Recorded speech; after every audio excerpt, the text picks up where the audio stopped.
What exactly is Zoran thinking by doing an event like this with this guy? Who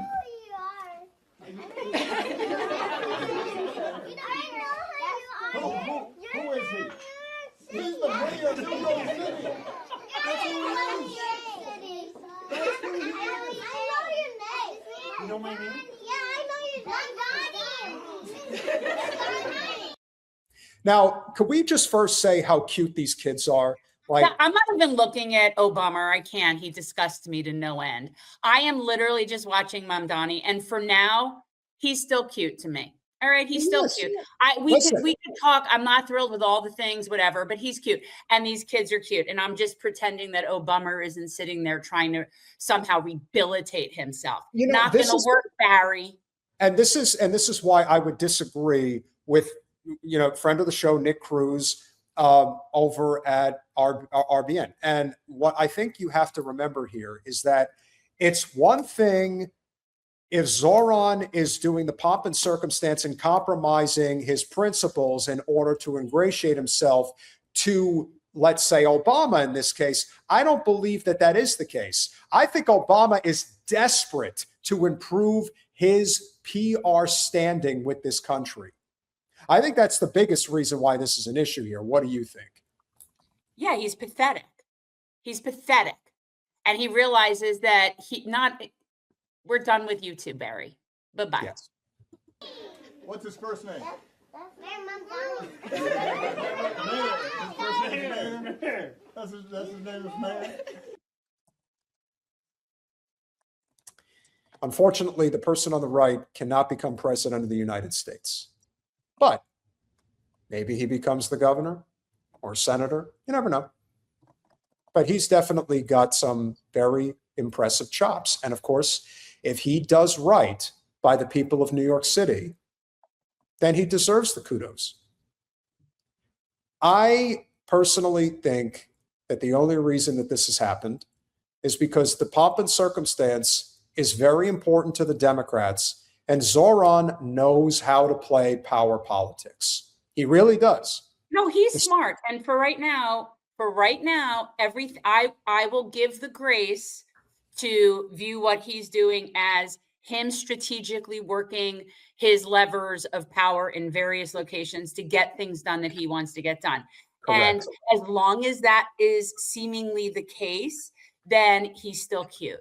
And listen, this is totally different than the ladder climbing, game playing, cosplaying, if you will, that AOC is doing. It's totally different. AOC has completely compromised her principles. As far as I could tell, Zoran is still fighting on the look. I used to work with Sid Rosenberg, and he's nuts, and he's got a lot of skeletons in his fucking closet, let me tell you. So they are all torn up about this, but I do want to point out, and I think that this is also a key point here, why somebody like Zoran continues to grow, why Abdul El Sayed continues to grow.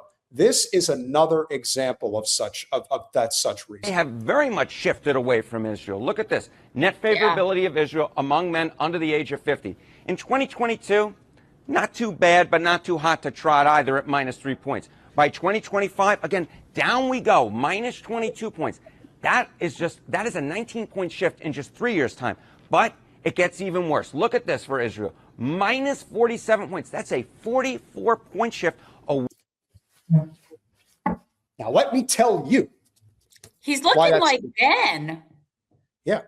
Now, let me tell you why Mr. Eyebrows, he's got some big wipers around his eyes too.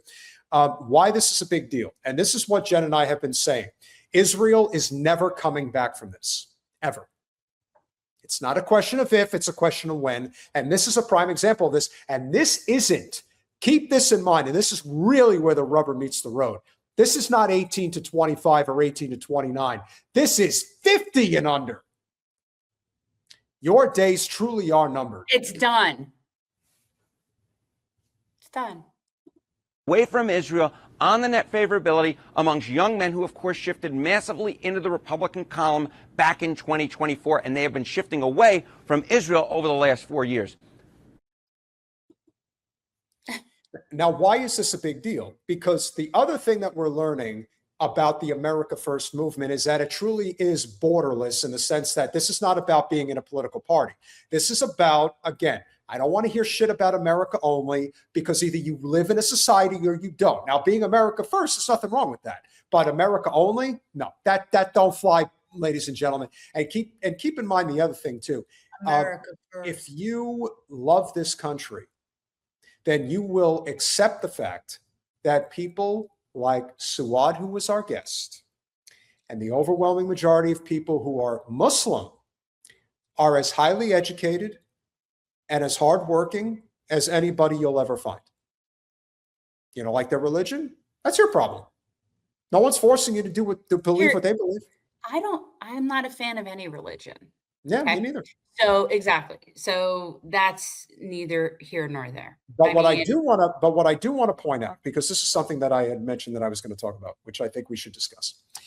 The problem with some of the youth movement that are pushing in the Democratic Party direction, and Colin, can I please get that message from Micah Efron? So this is the type of Hasbro bullshit that we still have to see on a regular basis.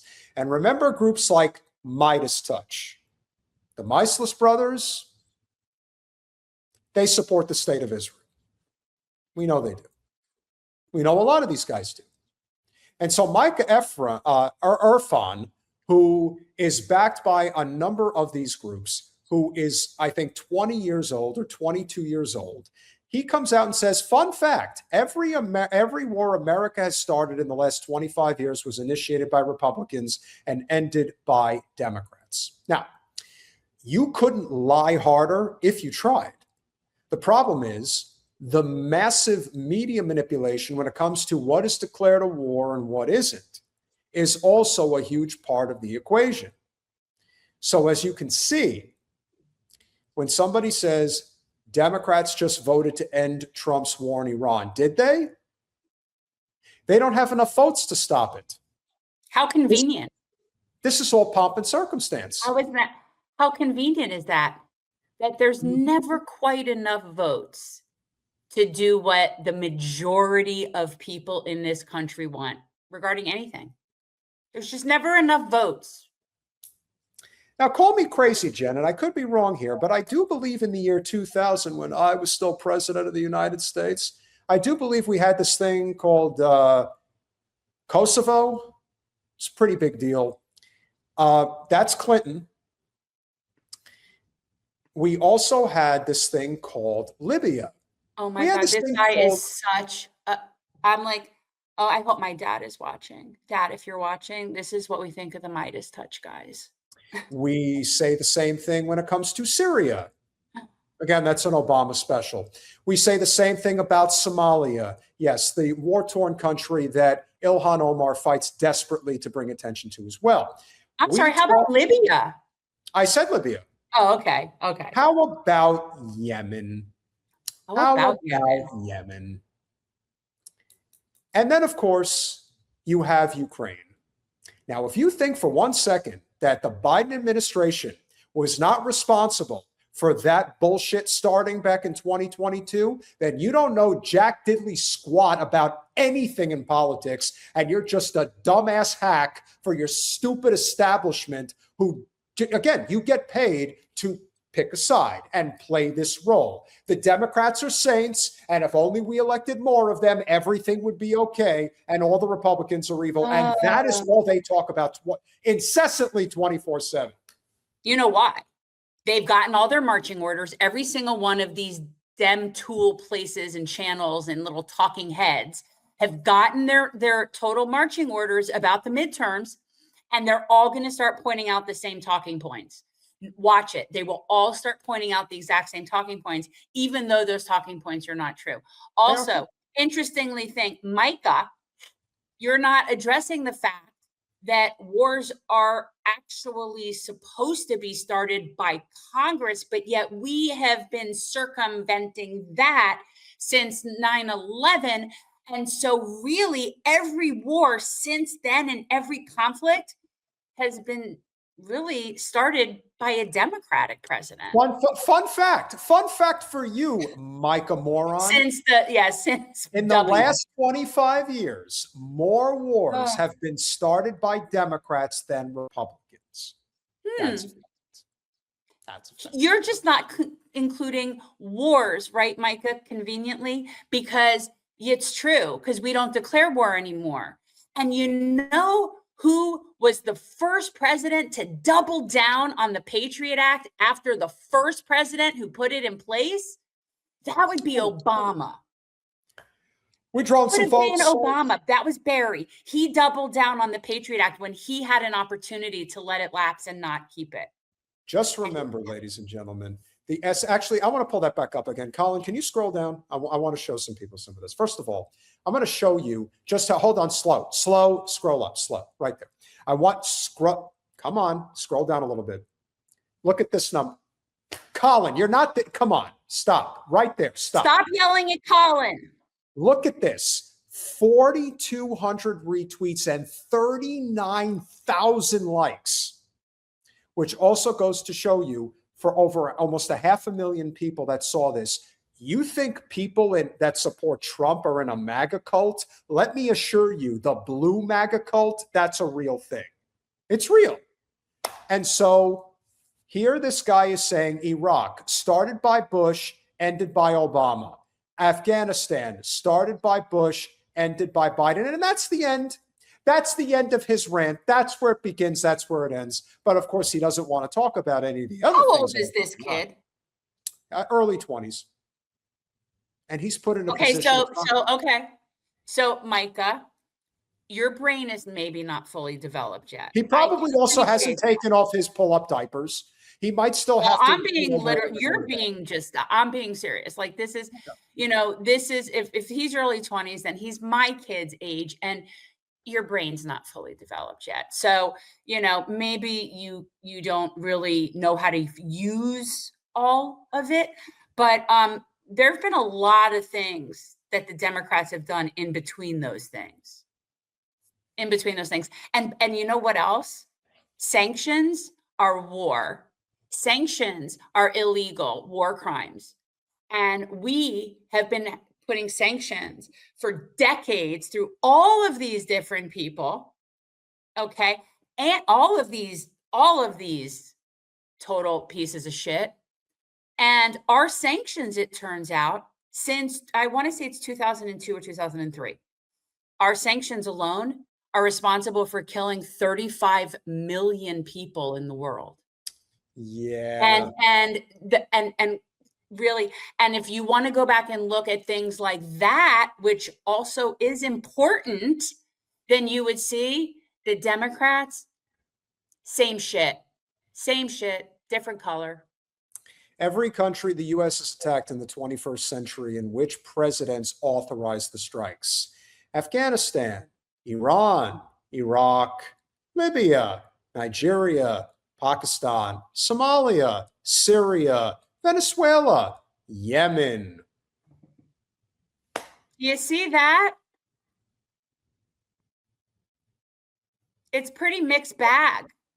And what I would suggest, and I've said this a lot of times, is given the fact that it really doesn't matter who's in the White House. It doesn't matter.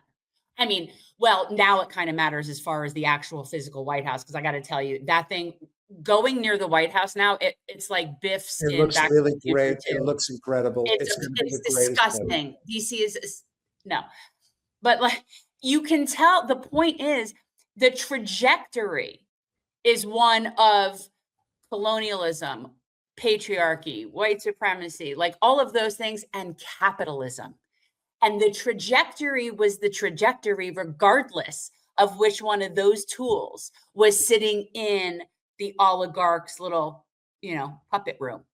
That's it. It doesn't matter. You could reverse it. You could take and put it so that the years there were Democrats, there were Republicans, and that the Congress was Democrat, the other one was right. Switch it all around, jumble it up, and you would end up exactly where we are. And it doesn't fucking matter because they all work for the same people. And Micah, maybe when your brain develops, maybe you'll see that. Maybe you'll see it, but you'll still say it because you're just a whore anyway. I don't know. Yeah, can only be doing it if you're getting paid. Like if you're doing this, I'm sorry, if you're the doing Midas this for touch is free, on the payroll. yeah, you have to be if you're going to be putting up that type of shit. Yeah.